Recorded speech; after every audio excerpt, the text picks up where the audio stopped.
Olá, meus irmãos, bom dia, graça e paz. Uma segunda-feira poderosa na presença do Senhor, em nome de Jesus. Que Deus possa abençoar depois do final de semana. Espero que o teu final de semana possa ter sido muito abençoado. O meu foi um final de semana muito gostoso, onde paramos para refletir, em muitas coisas, analisar, ouvir a palavra do Senhor e agora é buscar aí a prática dessa palavra em nome do Senhor Jesus. E desejo também para você na mesma intensidade.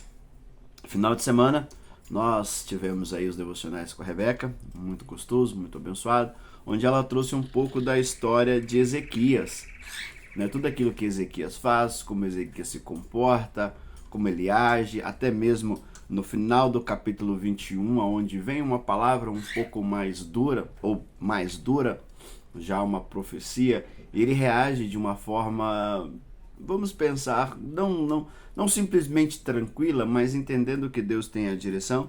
E como a Rebeca colocou, né? Às vezes a gente acha que tudo vai ser só bonança e muitas vezes não. Deus tem as suas formas e o seu jeito. Então, e no capítulo 21, que é o nosso capítulo de 8, capítulo 21, nós vamos falar a história, né?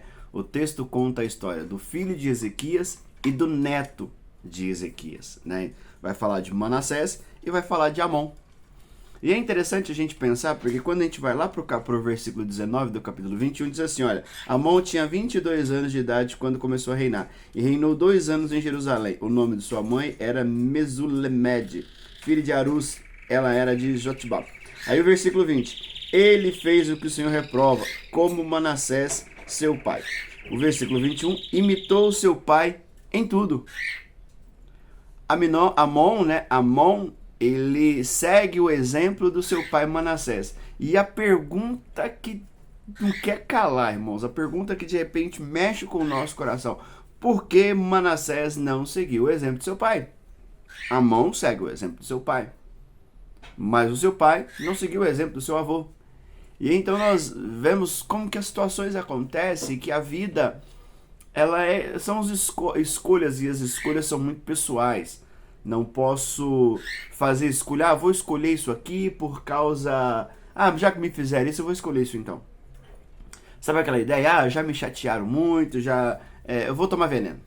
Opa, peraí, não é uma decisão muito séria. Mas sabemos que as decisões são nossas. Nós não temos controle nas coisas que acontecem. Sei, quando você acordou hoje, nós não temos controle do nosso dia. Nós planejamos, almejamos, mas não temos controle de falar hoje vai fazer sol, ou vai fazer chuva, ou vai garoar. Nós não temos esse tipo de controle. Agora nós temos controle diante da reação diante dessas situações. Nós não temos controle daquilo que vem sobre as nossas vidas, mas nós temos controle à nossa reação. Por quê? Porque é uma escolha própria. Ezequias escolheu viver na presença do Senhor, mesmo com seus altos e baixos. Agora nós vemos Manassés, que reina 55 anos, e é onde Deus por muitos momentos também trabalha, age, move, para que ele possa realmente ter consciência do que ele está fazendo. E o texto é muito claro, ele não fez simplesmente o que era mal aos olhos do Senhor. Não, o texto não diz isso. O texto que ele fez pior do que as nações a qual Deus expulsou. E lembrando que Israel já tinha sido levado do cativeiro pelos assírios. Israel, né, o reino ali já não existia. E agora Judá está indo pelo mesmo caminho e Deus ali mostrando a sua mão. Então eles não seguem o exemplo. Não segue o exemplo. Então ele faz pior do que as nações a qual Deus havia expulsado. E eu creio que nesse texto, tanto quando nós olhamos para Manassés como olhamos para Amon, é um momento de avaliarmos as nossas vidas e pararmos e pensarmos: eu tenho seguido o exemplo de quem?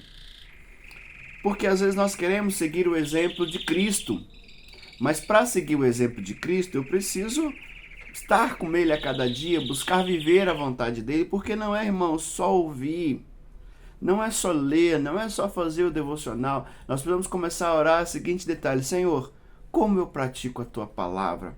Como que a Tua palavra se torne algo vivo na minha vida a cada dia? Porque a nossa oração tem que ser: Senhor, eu não quero só saber, eu não quero só conhecer. Foi o que a gente falou ontem no domingo pela manhã, que não é simplesmente saber que Deus é bom, mas é viver essa bondade de Deus. Não é simplesmente saber que Deus perdoa, conhecer um Deus perdoador, mas viver esse perdão de Deus sobre as nossas vidas e exercer esse perdão. Não é só viver sabendo que Deus é um Deus poderoso, que Deus é um Deus que age, é um Deus que muda, mas viver isso nas nossas vidas. Não é saber que simplesmente que Deus vem com seu poder e graça, até mesmo como julgamento, como castigo, mas realmente temer diante disso. Então a gente vê que Manassés e que Amon não faz isso. E nós sabemos que a sentença é grande.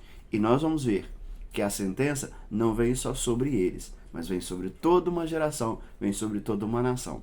Percebe a nossa responsabilidade? Que aquilo que eu faço não vem só sobre a minha vida, mas vem também sobre os nossos filhos, os nossos netos e aqueles que estão ao nosso redor. Que Deus abençoe os irmãos, um dia muito abençoado. Desculpa aí, hoje o passarinho aqui amanheceu mais animado, mas que Deus abençoe o dia dos irmãos, em nome de Jesus. Fiquem todos com Deus.